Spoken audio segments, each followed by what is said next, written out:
सशक्तिकरण का मतलब होता ही क्या है? इससे आप हो सकता है अपने विचारों को यहीं बैठे कुछ बना भी लें और आप यहाँ पर बोलने के लायक थोड़ा सक्षम भी हो जाए। समाज के केंद्र में पुरुष ने अपने आप को रखा। पुरुष प्रधान समाज जब केंद्र में होता है, केंद्र का मतलब होता है डिसीजन मेकिंग, निर्णय प्रक्रिया में अपने आप को रखा। और इसमें कहा ये स्वर्णिमा अपने विचार रख रही।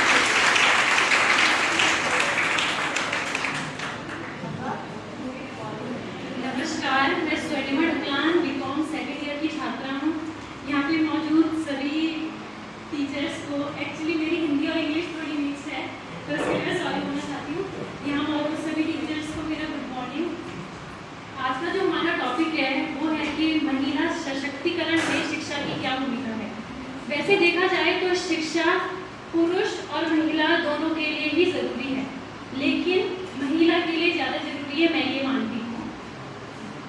घर में हमारी माएँ होती हैं, जो माँ होती है वो ही बच्चे की पहली टीचर होती है।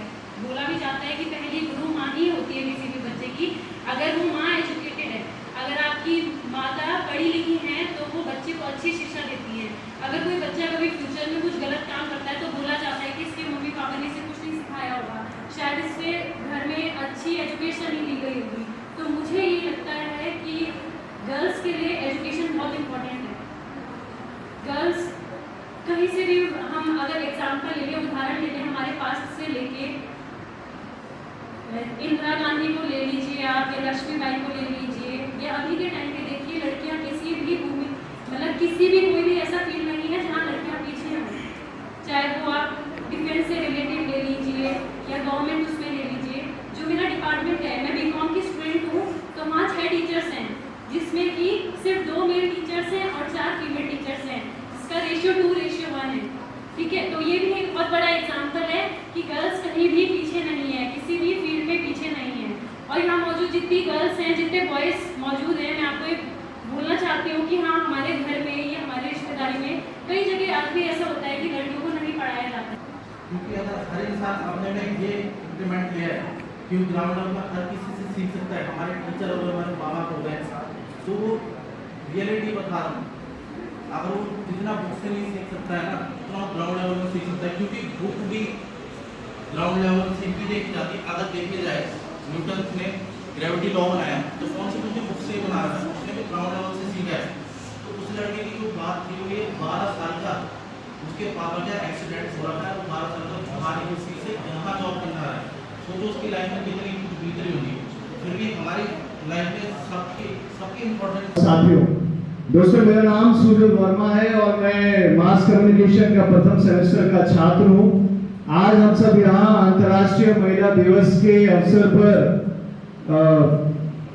ये वाद विवाद की प्रतियोगिता में एकत्रित हुए हैं और आज हमारा विषय आज हमारा विषय है शिक्षा की क्या भूमिका है महिला सशक्तिकरण में, विमेन एम्पावरमेंट में। तो और ये मुद्दा सारे देशों के लिए, सभी देशों के लिए एक चिंतनीय मुद्दा है, मुझे ऐसा लगता है। तो सबसे पहले हम ये जान लें कि महिला सशक्तिकरण है क्या, वुमेन एम्पावरमेंट है क्या, असल में इसकी परिभाषा है क्या, बात किस चीज की हो रही है। और मैं आपसे गूगल वाली परिभाषा या यूट्यूब वाली परिभाषा जो अक्सर आमतौर पर बोली जाती है वो नहीं सुनाऊंगा आपको मैं, है ना, कि वुमेन्स को, महिलाओं को इस सोसाइटी में आदमियों के बराबर बनाना है, उनको पावरफुल बनाना है, उनको राइट्स बताने हैं। जैसा एक आदमी डिसीजंस ले पाता है बड़े वाले, वैसे विमेन को भी उस लेवल पर पहुंचाना है कि वो भी वैसे डिसीजन ले पाए। ऐसी डेफिनेशन है ना, हाँ या ना, यही होती है गूगल पे। लेकिन मेरा ऐसा मानना है, आप शायद समझ पाए, मैं ऐसा मानता हूँ, वुमेन एम्पावरमेंट का मतलब ये है, यहाँ पे जितनी भी मेरी बहनें बैठे हैं, आप सवाल मेरा आपसे, जवाब भी आप खुद को ही दीजिएगा। जब एक लड़की घर से बाहर निकलती है ना, शाम को 6, 7, 8 बजे के बाद, तो अक्सर घर वाले एक सवाल पूछते हैं ना, पेरेंट्स, कि किसके साथ जा रही हो, इतना लेट क्यों जा रही हो, क्या करने जा रही हो, कब तक आओगी, कौन कौन जा रहा है, जाना जरूरी है कि नहीं, सवाल होते होंगे, जवाब खुद को दीजिएगा बस, है ना। तो मुझे ऐसा लगता है जिस दिन पेरेंट्स ना ये सवाल पूछना बंद कर देना आपसे, मतलब उस सेंस में नहीं, माँ बाप है पूछेंगे, लेकिन उस सेंस में जब वो सवाल ही पूछना बंद कर दे, उन्हें ये लगने लग जाए कि उनकी बेटी समझदार है, उसको पता है क्या सही है क्या गलत है, जीवन की परिस्थितियों का सामना कैसे करना है, क्या करना है क्या नहीं, तो उस दिन मुझे लगता है कि आप एम्पावर हो गए, विमेन एम्पावरमेंट हो गया, मुझे ऐसा लगता है इसका मतलब। और बात रही एजुकेशन की, शिक्षा की, भारत देश में 48% महिलाएं हैं तो 52% मेल भी है, 50-50 मान लें। और एजुकेशन का रोल इतना है, अंबेडकर साहब की एक कथन है और बहुत जबरदस्त कथन है, सुना होगा तो और भी बढ़िया, नहीं सुना है तो मैं सुना जाता हूँ आपको। शिक्षा शेरनी का वो दूध है साहब, जो पिएगा वो धाड़ेगा। अंबेडकर साहब को सब जानते होंगे, क्या था उनके पास? शिक्षा थी, शिक्षा के बल पर। हाँ, और आज भी याद है और आने वाली जनरेशन भी याद रखेगी उस व्यक्ति को। तो शिक्षा वो है, अगर विमेन एम्पावरमेंट आपका डेस्टिनेशन है, लक्ष्य है, तो वहां तक पहुंचने वाली गाड़ी का तेल साहब आपकी शिक्षा है। शिक्षा का ये महत्व है। तो मैं समय का ये आजादी इतनी नहीं है, तो मैं अपने शब्दों में यहीं पे विराम दूंगा। बहुत बहुत धन्यवाद। जय हिंद।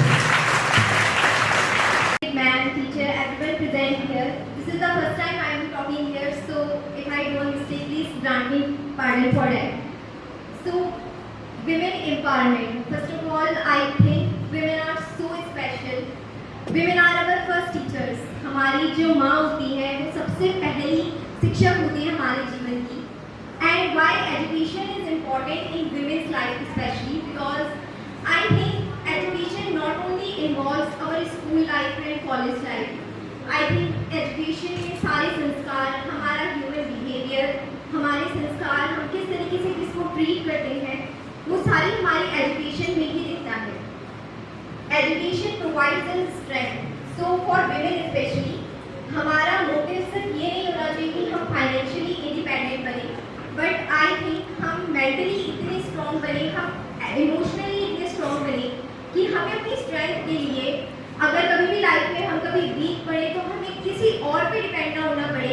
अपनी उस स्ट्रेंथ को यूज़ करके हम अपनी लाइफ में जितने स्ट्रेस होता है, जितनी प्रॉब्लम्स होते हैं, उसको इम्पार करें, उसको ओवरकम करें, उसको कॉन्कर करें. So at the end I want to say कि अपने आप को इतना इमोशनली स्ट्रॉन्ग बनाओ, अपने आप को इतना एजुकेटेड और इतना कॉन्फिडेंट बनाओ कि आप ना सिर्फ अपनी बल्कि जो औरों की भी है, औरों की भी जो प्रॉब्लम्स होती हैं आप उनको भी सॉल्व कर पाओ. प्लस ना आप सिर्फ अपनी स्ट्रेंथ बनो बल्कि औरों की भी स्ट्रेंथ बनो. Become so educated, become so confident कि आप इतने कैपेबल हो जाओ कि आप अपने साथ साथ आपसे जुड़े जितने लोग हैं उन सब की भी प्रॉब्लम्स को सॉल्व कर पाओ. Thank you. बड़े सहपाठियों को मेरा सुप्रभात. जैसा कि आप सभी जानते हैं, आज हम सब महिला सशक्तिकरण के उपलक्ष्य पर यहाँ पर एकत्रित हुए हैं. तो इसी उपलक्ष्य में मैं अपने शब्द आपके समक्ष प्रस्तुत करना चाहूँगी.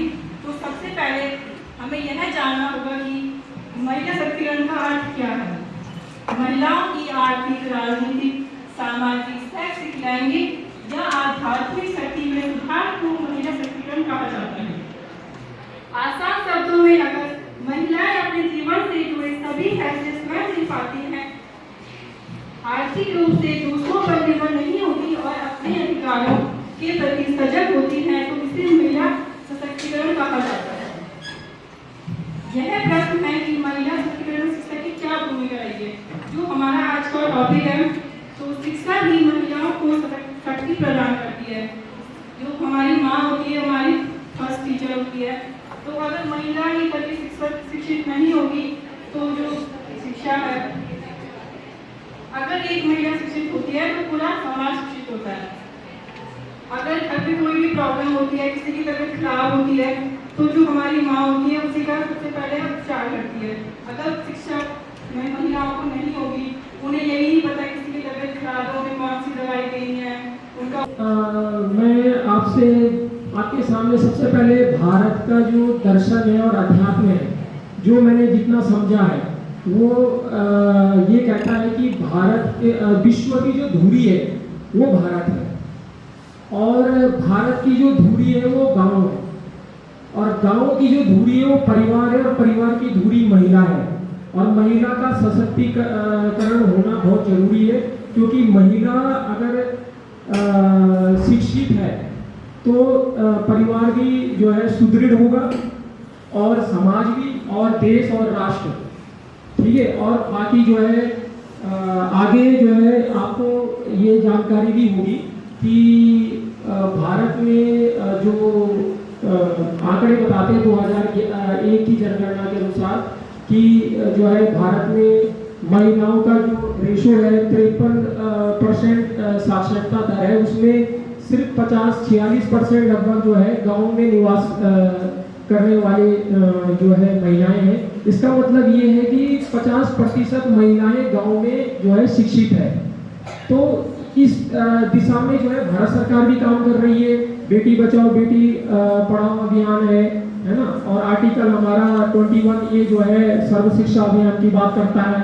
लेकिन हमें ये देखना पड़ेगा कि महिला सशक्तिकरण से अभिप्राय हमारा यह होना चाहिए कि भाई महिलाएं जो है शिक्षित हो, समझदार हो, जागरूक हो, जिम्मेदार हो, और अपने दायित्व बोध के साथ जो है पुरुष के साथ कदम से कदम मिलाते हुए भारत के विकास में, समाज के और परिवार के जो है उत्थान में जो है अपनी भूमिका निभाएं।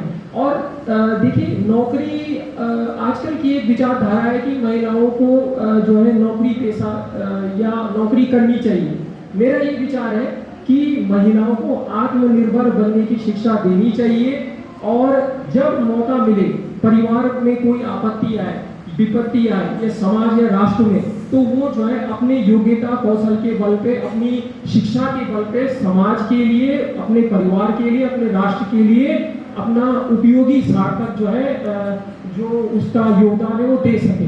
तो मैं मेरा मानना ये है कि क्योंकि देखो गाड़ी के दो पहिए हैं, तो पुरुष और महिला दोनों का जो है समान जो है देश के विकास में उपयोगिता है, सहभागिता है, और उसको हमें देख सम्मानित गुरुजन और मेरे सहपाठी भाई बहन, जैसा कि आप सबको पता है आज हम यहाँ पर महिला सशक्तिकरण में शिक्षा की भूमिका के टॉपिक पर में वाद प्रतियोगिता में एकत्रित हुए।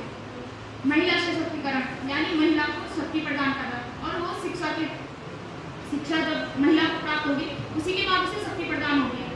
जैसा हम अपने समाज में देख रहे हैं, आसपास देख रहे हैं, सरकार तो बहुत सारी नियम चला रही है महिलाओं को आगे बढ़ाने के लिए, बालिकाओं को शिक्षा देने के लिए, पर लेकिन हमारे घर परिवार समाज उन्हें आगे बढ़ने का अवसर प्रदान नहीं कर पा रहा है। हमें लोगों को जागरूक करना पड़ेगा कि महिलाएं तभी शक्तिशाली होंगी, तभी वो आगे बढ़ पाएंगी जब उन्हें शिक्षा प्राप्त होगी। आगे बढ़ना सिर्फ नौकरी पाना नहीं है, हमारा उद्देश्य सिर्फ नौकरी पाना नहीं, शारीरिक और मानसिक रूप से मजबूत होना है। वो सिर्फ हम शिक्षा की बदौलत ही हो सकते हैं। जैसे कि हम उदाहरण के तौर पर अपनी मैडम को देख सकते हैं, हमारी तीनों मैडम समाजशास्त्र की तीनों महिलाएं हैं। मैं बहुत उनसे प्रभावित होती हूँ कि मेरे पढ़ाने वाली तीनों महिलाएं हैं। मैं बाकी सबकी भी बात कर रही हूँ, सिर्फ अपनी मैडमों की नहीं। उन्होंने शिक्षा प्राप्त की और समाज से लड़कर बहुत सारी कठिनाइयों का सामना उन्होंने किया होगा, और हम सब भी कर रहे हैं। जितनी बालिकाएं हैं वो सभी शिक्षा पाने के लिए बहुत सारी कठिनाई, बहुत सारी लड़ाइयाँ लड़के यहाँ तक पहुँची है, और अपने लिए एक अच्छा हथियार जिसे कहते हैं शिक्षा, उसे पा रही है, जिससे वो आगे बढ़ सके और अपने को साबित कर सके कि मैं भी कुछ बन सकती हूँ, मैं कुछ कर सकती हूँ। शिक्षा सिर्फ महिलाओं के लिए इसलिए नहीं कहा जाता कि बस हाँ चलो भाई चलो पढ़ लिया है बहुत हो गया, 12वीं कर ली शादी, इसके लिए नहीं। शिक्षा में आगे बढ़ाती है, हमें अच्छा करना सिखाती है, अच्छा लेना सिखाती है, अच्छा बोलना सिखाती है। जब तक हम पढ़ेंगे लिखेंगे नहीं तब तक हम सिर्फ पीछे रहेंगे, पीछे चलेंगे। सिर्फ पुरुषों के पीछे जाना ही हमें एकमात्र साधन बनेगा। हमें पढ़ना होगा, आगे बढ़ना होगा, जिससे हम उच्च स्थान को प्राप्त कर सकेंगे। धन्यवाद। देवी और देवताओं की पूजा होती है, आप सभी को पता होगा। बाकी किसी भी धर्म में या किसी भी कल्चर में, किसी भी कंट्री में देवियों की पूजा नहीं होती है। हमारे देश में ही, हमारी सोसाइटी में ही देवियों की पूजा की जाती है। फिर भी हमारे देश में इस टॉपिक पे बात करने की जरूरत पड़ रही है, जिसमें महिलाओं की जैसे महिलाओं की सशक्तिकरण की बात करनी पड़ रही है। तो ये सोचने का विषय है। तो मैं थोड़ा लॉजिकल बात करूंगा कि ऐसी क्या परिस्थितियां थी पास्ट में, जिससे ये महिलाओं के लिए ऐसी परिस्थितियां पैदा हुई। हमारे देश ने पास्ट में मतलब बहुत से आक्रमण सहे हैं, विदेशी आक्रमण। हमारा देश कॉलोनी भी रहा ब्रिटिश रूल के अंडर, और आपको पता होगा जितने भी देश कॉलोनीज रहे हैं ब्रिटिश के अंदर, उन सभी में महिलाओं की जो स्थिति है वो ऐसी ही है। और टू बी प्रिसाइज, मतलब अगर मैं थोड़ा और अंदर जाऊं तो नॉर्थ इंडिया में साउथ इंडिया के मुकाबले ज़्यादा ये महिलाओं के लिए एजुकेशन की ज़्यादा जरूरत है, क्योंकि लिटरेसी रेट महिलाओं का साउथ में पुरुषों से ज़्यादा है। वो इसलिए है क्योंकि वहाँ साउथ इंडिया कभी भी वो नहीं रहा, उस पर कभी ब्रिटिश ने ऐसा राज नहीं किया है। और जहाँ तक बात करें ट्राइब्स की और एजुकेशन की बात करें, तो एजुकेशन ही ऐसा टूल है जिससे हम इससे बाहर निकल सकते हैं। और हमारा जो इंडियन कल्चर है वो ज़्यादा इमोशनल होता है। अगर हम वेस्टर्न कल्चर्स की बात करें तो वो इतना इमोशनल नहीं होता, वो बच्चों को अपने फ्रीडम दे देते हैं। हमारा कल्चर ऐसा है कि हम बच्चे अपने बड़ी उम्र तक भी अपने माँ बाप के साथ रहते हैं, तो ऐसे में महिलाओं को फ्रीडम नहीं दी जाती है कि वो अपने घर में काम करें, बच्चों को देखें। लेकिन बाहर के देशों में बच्चों को फ्रीडम दे दी जाती है, जिससे कि महिलाओं को अपना टाइम मिल जाता है, अपना राइट्स पता रहते हैं। Thank you.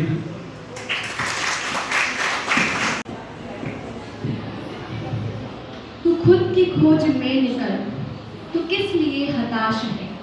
तू खुद की खोज में निकल, तू किस लिए हताश है। तू चल, तेरे वजूद की समय को भी तलाश है। आदरणीय शिक्षकगण, सम्माननीय निर्णायक मंडल एवं यहाँ पर उपस्थित सभी लोगों को मेरा नमस्कार।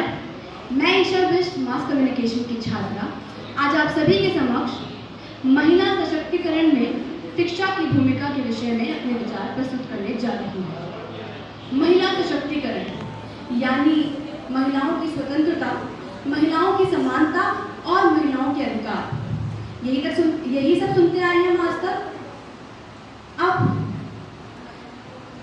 यहाँ मुझसे पहले कई लोग आकर बोल के गए कि आज की महिलाएं स्वतंत्र हैं, उन्मुक्त हैं। ये तो थी पर्दे के आगे की कहानी।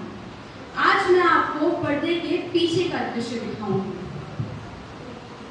कहने को तो महिलाएं सशक्त हैं, लेकिन सोचा जाए तो क्या महिलाएं सच में स्वतंत्र हैं? क्या उनके पास वो सभी अधिकार हैं जो उन्हें मिलने चाहिए? अब जब बात महिलाओं के अधिकार की आती है तो अक्सर ये माना जाता है कि वो 25% का आरक्षण और महिला कोटा, ये है महिलाओं के अधिकार। ये महिलाओं के अधिकार नहीं है। महिलाओं के अधिकार हैं यौन हिंसा से मुक्ति, स्वतंत्रता का अधिकार, समानता का अधिकार। लेकिन मेरा इन सब अधिकारों को गिनाने का कोई फायदा नहीं, क्योंकि आज भी देश की बेटी पूर्ण रूप से स्वतंत्र नहीं है। आज भी हर बढ़ती बच्ची को ये कहा जाता है कि कपड़े सही से पहनो, कहीं बाहर जा रही हो अंधेरा होने से पहले घर लौट जाना, और सुनो अनजान लोगों को ज़्यादा मुंह मत लगाना, ये बाल खुले क्यों हैं, इन्हें बांध कर जाना। हर लड़की को जज किया जाता है ये कह के कि तुम मोटी हो, पतली हो, काली हो, गोरी हो, भद्दी हो, और हर औरत को अपने ससुराल में दब के रहना पड़ता है। फिर चाहे वो अपने घर में रानी की तरह क्यों न रहती हो, लेकिन ससुराल में नौकरानी बन ही जाती है। आज मैं आपके सामने वो पुराने किस्से एक बार फिर से लेकर आना चाहूँगी। आज मैं आपको बताना चाहूँगी कि वो नन्ही 8 वर्ष की नन्ही बेटी आसिफा, जिसके साथ 7 लोगों ने मिलकर शोषण किया। दिल्ली की ज्योति सिंह जो निर्भया केस में मारी गई, और लखनऊ की वो 2 बहनें जिनकी इज्जत को सरेआम पेड़ पर यूं लटका दिया गया। श्रद्धा जिसके अभिमान और अरमानों को 35 टुकड़ों में काट दिया गया। और अब देश की बेटी अंकिता भंडारी, जिसके सपने और उम्मीदों को पानी में यूं बहा दिया गया। क्या कसूर था उन बेटियों का? क्या ये न्याय के हकदार नहीं? क्या इनका कोई अधिकार नहीं? अब ये सब शिक्षा की भूमिका बताना चाहूँगी। शिक्षा से यहाँ ये मतलब नहीं है, शिक्षा से मतलब किताबी ज्ञान नहीं है। शिक्षा से मतलब है महिलाओं के अधिकार का ज्ञात होना। और इस संदर्भ में ना केवल महिलाओं को बल्कि समाज को भी शिक्षित होना पड़ेगा, क्योंकि महिलाएं तो अपने अधिकार जानती हैं, लेकिन उन्हें अधिकार देने वाला ये समाज ही तो है। अब अंत में मैं अपनी एक स्वरचित कविता द्वारा आप सबको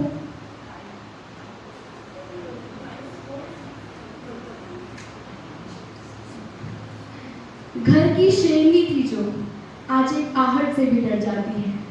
बाहर जाके पढ़ना सपना था जिसका, आज अकेले कमरे में भी उसकी रूह कांप जाती है।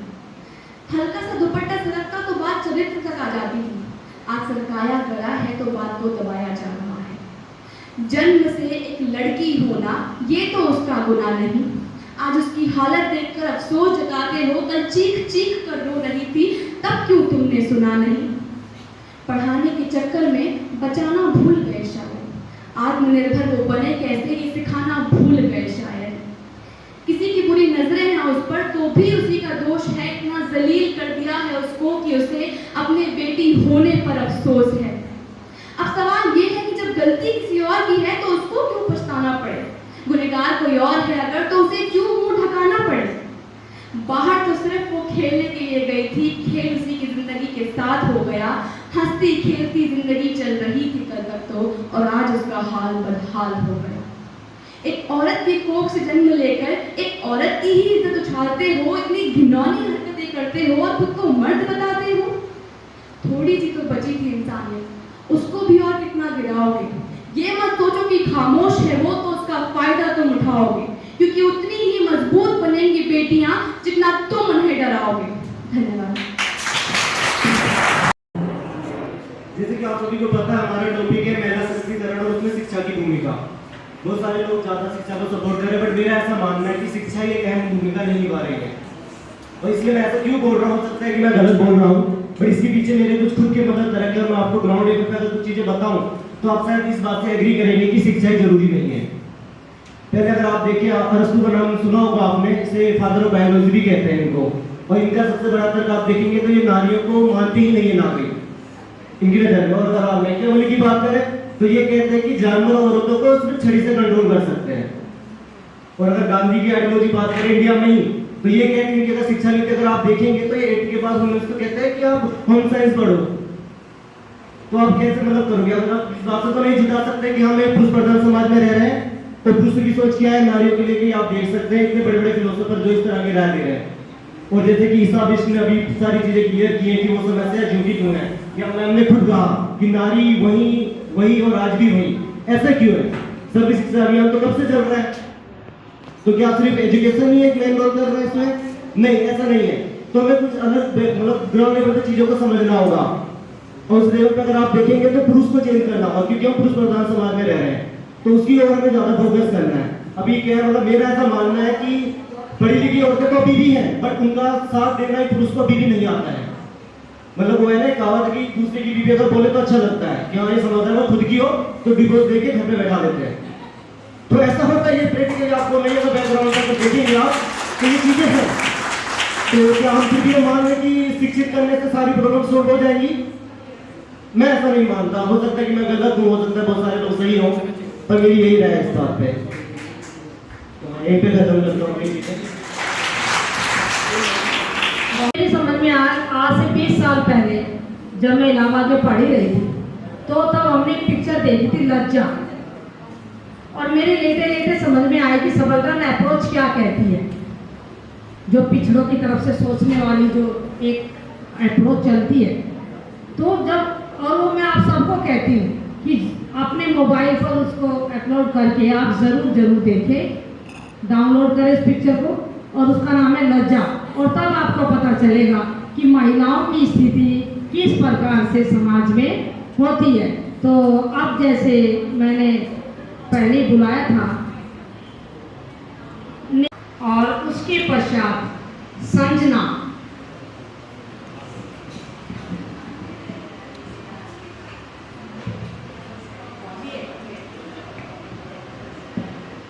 सभी शिक्षकगणों को मेरा प्रणाम। जैसे कि सशक्तिकरण के बारे में बात कर रहे हैं और मैम ने जैसे बोला कि शिक्षा का क्या रोल है महिला सशक्तिकरण में, तो मैं भी इसी बारे में आप सभी से चर्चा करना चाहती हूँ।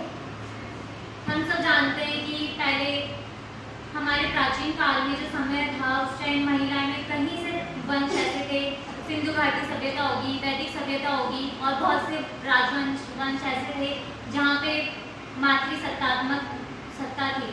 लेकिन क्या उस टाइम भी महिलाओं को इतनी सुविधा थी जो आज के समय है, या वो इतनी शिक्षित थी? क्या आप सभी मानते हैं? नहीं, बिल्कुल नहीं। मैं नहीं मानती कि उस टाइम शिक्षा का इतना प्रचार प्रसार था जितना आधुनिक समय में है। उस समय महिलाओं को दबा कुचला जाता था, उनको आगे आने से रोका जाता था, किंतु आज के समय में ऐसा कुछ भी नहीं है। हम सभी ने इंदिरा गांधी, कल्पना चावला, इन सभी के बारे में बहुत कुछ सुना है, पर आप लोगों ने इतिहास में रज़िया सुल्तान के बारे में सुना है?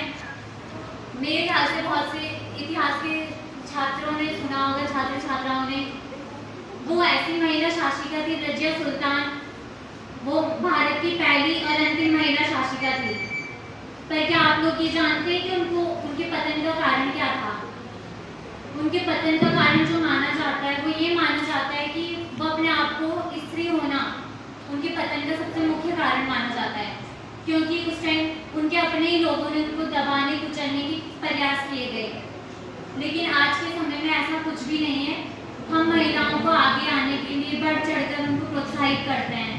आज एक महिला क्या कार्य ऐसा है जो नहीं कर सकती है?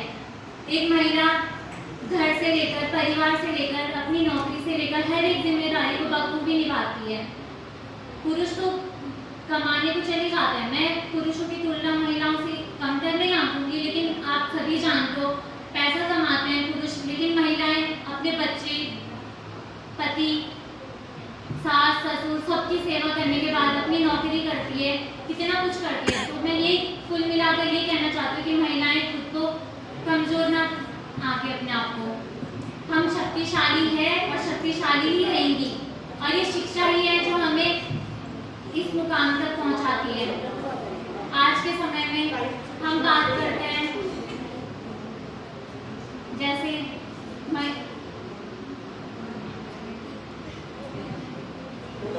मैं अब आप सभी को लास्ट में यही कहना चाहूँगी, सभी छात्र छात्राओं को, आपके छोटे बड़े भाई बहन हो चाहे कोई भी हो, उन्हें शिक्षा के लिए प्रेरित कीजिए। बहुत से हमारे घर में ऐसे लोग होते हैं जो शिक्षा नहीं ले चुके हैं, पढ़े लिखे नहीं होते हैं पहले के टाइम पे, लेकिन हम उन्हें समझा सकते हैं कि शिक्षा महिलाओं के लिए नहीं, हर छोटे बड़े बच्चे के लिए, पुरुषों महिलाओं सबके लिए बराबर है। अगर हम शिक्षित हैं तो हम बहुत कुछ कर सकते हैं। और अंतिम में आखिरी बार मैं ये भी कहना चाहूँगी कि महिलाएं नहीं, पुरुष भी, हम सही को सही और गलत को गलत अगर नहीं बोल सकते तो शिक्षा का कोई महत्व नहीं है। इसलिए हमें अपने हक के लिए खुलकर लड़ना चाहिए और हमें दबना नहीं चाहिए। धन्यवाद। कामों से दोस्ती, ना कामों से बैर। इसका मतलब होता है बच्चों वस्तुनिष्ठता, ऑब्जेक्टिविटी। अगर ये आ जाएगी, जैसे रज़िया सुल्तान का भी नाम लिया, तो उसका विरोध करने वाली उसकी माँ ही तो थी, उसका परिवार। वो ये चाहती थी मेरा बेटा ही बैठे गद्दी पर। माओ के अंदर ये सॉफ्ट कॉर्नर बेटों के लिए है। जितनी यहाँ माँ बैठी, बुरा कोई मत माने। तो सारा प्रणाम करना चाहूँगी और अपने सभी सहपाठियों भाई बहनों को भी मेरी तरफ से बहुत बहुत प्रणाम। मैं एक बात बताना चाहती हूँ कि महिलाएं किसी भी क्षेत्र में कम नहीं है। मतलब हर क्षेत्र में देख लीजिए, चाहे वो डॉक्टर हो, इंजीनियर हो, हर जगह महिलाएं दिखती है। हमारी शिक्षिकाओं को ही देख लो, हमारे कॉलेज में कितनी शिक्षिकाएं पढ़ा रही हैं। तो मैं एक बात बताना चाहूँगी कि मेरे घर में, मतलब मेरे जो ग्रामीण इलाका है, वहाँ पे एक बात हुई थी कि जो हमारे बड़े बुजुर्ग लोग हैं, तो वही हमें बताते हैं कि यूँ तो लड़का चल, ये तो पढ़ान चल, ये तो कोर्स भी करा। और हमें बोला जाता है कि नहीं, तीन बार टाइम का ब्याह कर दे, अब किलो मार दी। तो यही बात पहली बार यहाँ पे बोल रही हूँ मैं, आज तक मैंने कभी नहीं बोला कहीं पे भी, आपकी वजह से। तो थैंक यू सो मच। बस मैं अपनी वाणी में यहीं पे विराम देना चाहूँगी। ये परम सम्मानित शिक्षिकाएं और मेरे भाई बहनों, आप सबको मेरा प्रणाम। मैं तुम्हारी गायिका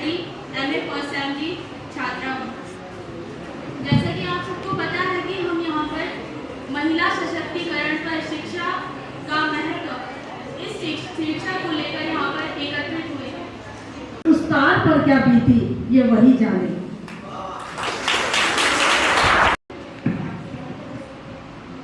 आदरणीय शिक्षकगण और मेरे सहपाठी भाई बहनों, आज का विषय अभी तक सबने बता ही दिया है, हम सब समझ चुके हैं क्या है विषय। तो सशक्तिकरण, क्या आप सब सशक्त हैं? मैं आप सबसे पूछना चाहती हूँ, क्या आप सब सशक्त हैं? मैं 2023 की महिला सशक्त हूँ, आप सब सशक्त हैं। मैं यहाँ पे खड़ी होके बोल रही हूँ, अपनी बात रख रही हूँ, इसमें मैं सशक्त हूँ। आप सशक्त हैं कि आप अपने घर से यहाँ आके बैठ रहे हैं और जो यहाँ पे आपने बोल रहा है वो वहाँ बैठने वाले से भी ज़्यादा सशक्त है। और ये सशक्तिकरण मेरे अंदर कहाँ से आया? मेरी शिक्षा से। मेरी शिक्षा ने मुझे इतना काबिल बनाया है कि मैं आज यहाँ पे खड़ी हूँ और आपके सामने बोल सकती हूँ। मेरे परिवार ने, मेरे समाज ने, मेरे विद्यालय ने, मेरे कॉलेज में, जहाँ मुझे ये मौका मिला है कि मैं ये बोल रही हूँ। सशक्तिकरण में शिक्षा की भूमिका, ये हम सब शिक्षा ले रहे हैं इसलिए हम इस चीज़ को बहुत अच्छे से समझते हैं कि शिक्षा कितनी जरूरी है। वो हमें मजबूत बनाती है, सही और गलत के फैसले बताती है, हमें बताती है कि हमें कैसे अपने लिए आवाज़ उठानी है और क्या हम सही कर सकते हैं। इस रास्ते का एक चयन दिखाती है। आज यहाँ पे खड़े होना भी मेरा एक शिक्षा का ही फल है कि मैं यहाँ पे खड़ी हूँ। और इसमें ही अगर हम उदाहरण दें तो उदाहरण के तौर पे हमारे शिक्षकगण हैं, इससे बड़ा उदाहरण यहाँ पे तो हमारे समूह हैं, इससे बड़ा उदाहरण क्या है? और क्योंकि हम लोग गांव से हैं, हम लोगों की जड़ें गांव है, इसलिए मैं एक उदाहरण गांव से देना चाहूँगी। सोडा गांव है एक जयपुर का जहाँ सरपंच हैं, प्रथम महिला सरपंच हैं छवि राजावत, जो प्रथम महिला सरपंच बनी है 2010 में। भले समय लगा है पर है, और वो एक MBA की छात्रा है। वो चाहती तो बहुत अच्छी लाइफ वो कर सकती थी, कॉर्पोरेट में जॉब करती थी वो, पर उन्होंने क्या चुना? अपने गांव को आगे करना। और वो शिक्षित है, इस वजह से आज उनका गांव योजनाओं से भरपूर है, समृद्धि से भरपूर है, नई नई चीज़ों से अवगत हैं वहाँ के लोग। और मैंने जब उनको देखा, आजकल हमारे पास यूट्यूब है तो मैंने उसमें देखा, तो वो बता रही थी कि विदेश के लोग उनका गांव देखने आ रहे हैं। क्योंकि सरपंच तो बहुत है, आज तक बनते आए हैं, उनमें क्या खास है? उनकी शिक्षा ने उनको अलग बनाया है, जिस वजह से वो आज अलग हैं। और इसी उसके साथ हमारे साथ सरकार ने भी दिया है बेटी पढ़ाओ बेटी बचाओ, जो अभियान लाए हैं वो, जिसको हम बचपन से, जब हम प्राइमरी में थे तो तब हम पढ़ना तो नहीं आता था, देखते थे एक पेंसिल पे एक लड़का और एक लड़की बैठे थे और पुस्तक है, और जब पढ़ना सीखे तो तब पता चला कि उसमें लिखा है बेटी पढ़ाओ बेटी पढ़ाओ। तो इसी उसको मैं अंत समय में अपने शब्दों को विराम देते हुए कहूँगी कि तू वीर बन, तू सशक्त बन स्त्री। धन्यवाद। बात नहीं करेंगे तो जो हम बहुत से पुरुष हैं, बहुत से समाज के ऐसे लोग हैं कि कहीं ना कहीं वो स्त्रियों को नीचे दिखाते आ रहे हैं। बहुत से यहाँ पर जो भी गए हैं उन्होंने कहा है कि ऐसी स्थिति भी थी कि जहाँ स्त्रियों को तन ढकने तक का इतना मतलब राइट्स नहीं थे। माफी चाहूँगा हिंदी में थोड़ा जानने का नहीं है, बट तन ढकने तक का राइट्स नहीं था। मतलब सोचिए कि हम स्त्री पुरुष की बात कर रहे हैं, यहाँ इंसानियत की बात नहीं हो पाई पहले। और इंसानियत की बात आई कैसे? ऑफिस एजुकेशन से आएगी ना। हम ह्यूमैनिटी की बात करेंगे पहले शब्द आके, तो स्त्री पुरुष और LGBT ग्रुप आप आजकल पढ़ रहे होंगे, हर लिंग हर धर्म इस तरीके से मतलब पढ़ रहे हैं, आगे पढ़ाना पड़ेगा। तो हम पहले ह्यूमैनिटी की बात करें, स्त्री की बात करेंगे, बट पहले इंसानियत अच्छी ला पाएंगे तभी तो किसी को पढ़ाने की बात करेंगे। बात रही हम कहाँ देख पा रहे हैं, कहाँ गलती, मतलब मैं अगर अपनी इस घर की बात करूँ तो मेरी माँ है और हेमंती भट्ट बहुत ही सुरीली है। मात्र उनके परिवार वालों के उनके परिवार वालों के कारण उसे 10वीं पढ़वाए, आज हमें इतना बड़ा करा। बट जब भी मैं उनसे मतलब अपनी माँ से डिस्कस करता हूँ, मैं बोलती चौथी 2 के लिए निकट माँ बोलेंगे गौरव में पढ़ाएँ, तो वो गलतियाँ देख रहे हो आप, क्योंकि उनके घर वाले एजुकेटेड नहीं थे। तो उनको ये लगा कि यार बस महिला है, मगर गलत मत समझना इसको, बट वही कि परिवार आगे बढ़ाएगी, इसका काम क्या है? परिवार आगे बढ़ाना, हमारे कोचों करना, ये करना वो करना। तो अगर हम सिर्फ एजुकेशन लाएंगे, खुद की बात करेंगे कि हाँ ठीक है, पुरुष ही नहीं, स्त्री हर जगह बात करेंगे। और अब बात करें कि हम कहाँ देख पा रहे हैं इसकी मतलब पॉजिटिव साइड, हम बोल रहे हैं कि नहीं है, ऐसा नहीं। देखिए कहीं निकलना, आई थिंक मेरे लिए तो बहुत बड़ा एग्जाम्पल है। 1 साल हो चुका है और मैं तो मुझे अगर बहुत से लोग बोल रहे हैं कि महिला को सशक्तिकरण की जरूरत है, नहीं। अगर मैं उनको देखूँ, उनकी तरफ देखता हूँ तो मुझे नहीं लगता कि सशक्तिकरण की जरूरत है, क्योंकि वो एक सिंगल ही ऐसी है जो पूरे, अभी देख रहे हो आप कुछ ना एक गलती कर दिया, आप सब भाग रहे थे यहाँ से। इवन आप में से तो गर्ल्स थी, वो सब भाग रही यहाँ से। तो आपको खुद का स्टैंड लेना पड़ेगा। हम नहीं एज अ पुरुष, एज अ कोई भी अदर आपको नहीं बताएगा कि आपको किस चीज़ की जरूरत है। आपको खुद पता होना चाहिए कि आप कहाँ पर स्टैंड करते हैं, आपकी वैल्यू क्या है। We are not the ones who will tell you that where you stand, right? You should know about yourself. So that's it, मेरी तरफ से ये मैं बोलना चाहूँगा। डॉक्टर अमित अभियान मैडम, डॉक्टर कुंदा राणा मैडम, डॉक्टर कविता रानी, हमारे सहयोगी डॉक्टर अंकेश चौहान और डॉक्टर हिराशी और समस्त प्रतिभागी छात्र छात्राएं, मीडिया कर्मी के कोई व्यक्ति हैं तो उनका भी संबोधन है मेरे लिए। ये बड़ा हर्ष का विषय है कि विश्व महिला दिवस का जब समापन 8 मार्च एक दिन मनाया जाता है, उसके बाद भी हम इतना सजग हैं कि इस विषय पे एक कार्यक्रम का आयोजन यहाँ पे हुआ और सभी ने अपने विचार बड़े सशक्त रूप में जो है यहाँ व्यक्त किया। एक लास्ट में लगभग 16 छात्र छात्राएं यहाँ पे वाद विवाद प्रतियोगिता में अपनी वैचारिक क्रांति से जो है सबको प्रभावित करने की कोशिश की। यह हर्ष का विषय है कि हम जो है इस समय शिक्षा के मंदिर महाविद्यालय में कोर एजुकेशन के तहत जो है सबको छात्र छात्राओं को नॉलेज हम दे पा रहे हैं। देखिए, जब समाज की बात आती है, जब विकास की बात आती है, तो केवल पुरुष स्त्री के अलावा भी बहुत सारी चीजें घटक होती हैं जो महाविद्यालय के लिए बहुत जरूरी है। और नारी सशक्तिकरण, एक मुझे ध्यान आ रहा है, एक वक्ता ने यहाँ बोला कि नारी अशक्त कब थी, वो तो हमेशा से सशक्त रही है। बिल्कुल सही बात है। नारी जो है जननी है, नारी के द्वारा ही जो है पुरुष की उत्पत्ति होती है। नारी के अंदर जो है तमाम जो है वो शक्तियां हैं जो पुरुष के अंदर नहीं है। पुरुष और नारी के शारीरिक संरचना में जो है प्रकृति ने जो है विभेद किया है और ये जरूरी भी है विकास के लिए और आने वाली पीढ़ियों के लिए। तो हम ये नहीं कह सकते हैं कि नारी जो है अबला है, लेकिन शुरुआत से परंपरावश और जो चीजें समाज में इस समय परिलक्षित होती है उस समय बहुत जरूरी है कि हम नारी को जो है प्रॉपर एजुकेशन दें। नारी के अंदर जो है, बालिकाओं के अंदर जो है आत्मविश्वास को हम विकसित करें। बालिकाएं हर क्षेत्र में आज आगे बढ़ रही हैं, लेकिन फिर भी जो है आए दिन पत्र पत्रिकाओं में, हमारे अगल बगल समाज में, शहर में भी और गांव में भी पहले का माहौल नहीं रह गया है। बहुत सारी जो है अप्रिय घटनाएं होती हैं और इसका सामना जो है हमको मिल के करना है, एजुकेशन के द्वारा करना है। नारी जो है, बालिकाएं अपने को सशक्त करें।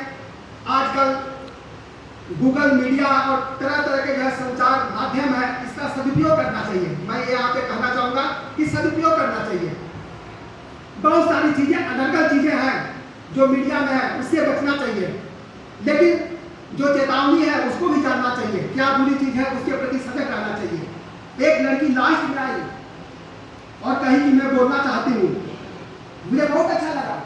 ये इस कार्यक्रम की सफलता है कि वो बोलना पहले नहीं चाह रही होगी, हिचक रही होगी या जो भी कारण है, आई और बोली और कही और फैक्ट कही कि बच्चे जो है कॉलेज में पढ़ने के लिए कम और टाइम पास करने के लिए ज्यादा आते हैं। मैं सबके लिए नहीं कह रहा हूँ, लेकिन ये टेंडेंसी है, टेंडेंसी जो डेवलप हुई है बहुत खतरनाक है। हमारे कॉलेज की क्षमता जो है 4000 5000 के बीच में है और सभी टीचर जो है बड़े मनोयोग से आते हैं। जब क्लास में जाते हैं मालूम होता है कि उपस्थिति केवल 10% है, 20% है, तो आप समझिए कि टीचर के ऊपर क्या मानसिकता होती होगी। तो ये ज्वलंत मुद्दा है।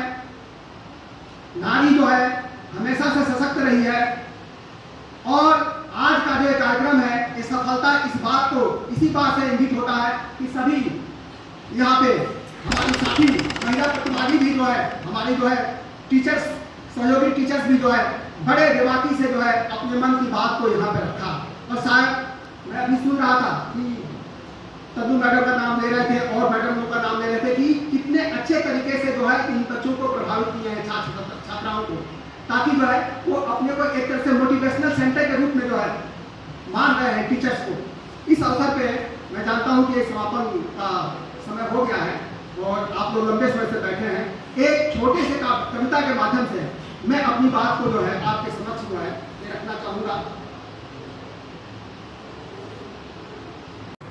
आज के समाज में और पहले के भी समाज में और आने वाले समाज में भी जो है, अब वैज्ञानिक रूप से देखें तो जो आदमी के शरीर में सेल्स होते हैं, सेल्स के अंदर क्रोमोसोम्स होते हैं और जब एक्स क्रोमोसोम मिलता है तो लड़की होती है और जो XY मिलता है तो लड़के की उत्पत्ति होती है। तो कहीं पर भी समाज में ये कहना लांछन लगता है औरत के ऊपर कि इसने लड़की पैदा की, हम तो लड़का चाहते हैं, उसमें उसका कोई योगदान नहीं है। लड़का या लड़की क्या होगा ये पुरुष के अंदर जो XY क्रोमोसोम्स है वो तय करते हैं। तो ये मन में भ्रांतियां जो है, बहुत सारी चीजें हमको वैज्ञानिक रूप से सशक्त होना है, सामाजिक रूप से सशक्त होना है, हमको धर्म के अंदर कितनी जो है प्रशंसा नारी की गई है उसको भी ध्यान में रखना पड़ेगा, जो आने वाली टेक्नोलॉजी हो उसको अपनाना पड़ेगा और एक सस्टेनेबल डेवलपमेंट होता है, सर्वांगीण विकास की जो भावना है उसको भी ध्यान में रखना पड़ेगा। तो शायद जो है हम सब कुछ जो है यहाँ समझ सकते हैं। ये जरा ध्यान दीजिएगा। मुस्कान भी रंगत भी जीने की तमन्ना भी, मुस्कान भी रंगत भी जीने की तमन्ना भी, ऊर्जा से परिपूर्ण भी परोपकार कामना भी, मुस्कान भी रंगत भी जीने की तमन्ना भी, ऊर्जा से परिपूर्ण भी परोपकार कामना भी, धरती सी सहती जाती, धरती सी सहती जाती, करती न उदाहना भी, संस्कार से संवारती पीढ़ियों की बचपना भी, संस्कार से संवारती पीढ़ियों की बचपना भी, आनंद की तराना समर्पित सद्भावना भी, नारी क्या है? नारी है अजस्र स्रोत शक्ति उपासना भी। नारी की देवी देवताओं में जो है हम देखते हैं जो 3 देवियां हमारी हैं, सरस्वती, लक्ष्मी और काली, इनकी उपासना अभी जो है आपका नवरात्र भी शुरू होगा। तो नारी है अजस्र स्रोत शक्ति उपासना भी। नारी क्या है? जननी है, संगनी है, सुकोमल भावना भी। और क्या है? प्रतिशोध, अगर प्रतिशोध में भी आ जाए, अगर उसके ऊपर हमला हुआ तो क्या है? प्रतिशोध में शत्रुओं की नाश प्रताड़ना भी। प्रतिशोध में जो है शत्रुओं की नाश भी करती है। नर नारी क्या है? एक सिक्के के 2 पहलू से होता सामना भी। एक सिक्के के 2 पहलू हैं। नर नारी भी जो है समाज के 2 भाग हैं। एक सिक्के के 2 पहलू से होता सामना भी। नर नारी की बराबरी, नर नारी की बराबरी, विकास और धारणा भी। विकास की अवधारणा क्या है? नर नारी जो है दोनों को बराबरी देनी पड़ेगी। इतिहास हमारा बताता है ऐतिहासिक संघर्ष की यशस्वी आईना भी, आंधी सी उड़ाए जुल्म को करती मुआयना भी। निर्बल ना ही लाचार है, नारी ना तो निर्बल है ना तो लाचार है, निर्बल ना ही लाचार है, गौरवमयी सुहाना भी। आजकल क्या हो रहा है? नारी भ्रूण की हत्या हो रही है। संरक्षण माता भ्रूण की सदा पड़ेगा बचाना ही। जो गर्भ में महिलाओं को, बालिकाओं की हत्या हो रही है उसको रोकना पड़ेगा। भरपाई होगी नहीं कदापि, अगर ऐसा नहीं करेंगे तो लैंगिक असमानता हो जाएगा। भरपाई होगी नहीं कदापि, खाई का दायरा भी, अस्तित्व बचाने की करनी होगी साधना भी। ग्रंथों में प्रशंसा है, ध्यान दीजिएगा, ग्रंथों में प्रशंसा है, असल में होगा उतारना ही। और क्या है? हमारे अर्धनारीश्वर गौरी शंकर अर्धनारीश्वर से सर्वोच्च होती ऊर्जा की प्रवाहना ही। तो ये जो है मुस्कान भी रंगत भी, जीने की तमन्ना भी, ऊर्जा से परिपूर्ण भी, परोपकार कामना भी।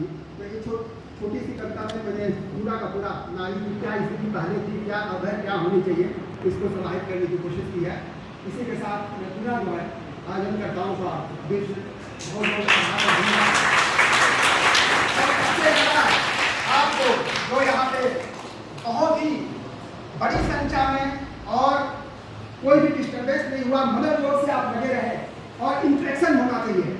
देखो शिक्षा का आज का माहौल क्या होता है, पहले टीचर बोलता था, स्टूडेंट सुनता था, अब क्या उसको बोलते हैं मोनोलॉग, डायलॉग, जिसमें एक्सचेंज ऑफ ज्ञान होना चाहिए। आपके जो है जो भी शंका है, जो भी आपके प्रश्न है, उसका जो है पूरा का पूरा निराकरण होना चाहिए। तो वो इस तरह का कार्यक्रम था। एक्चुअली जो कहते हैं ना कि जो सेमिनार टाइप का जो अपनी बात को रखा गया, क्या चीज़ें हैं, एक दूसरे से जो है एक्सचेंज ऑफ जो है ओपिनियन जो होगा, वह इसकी सफलता है। Thank you so much.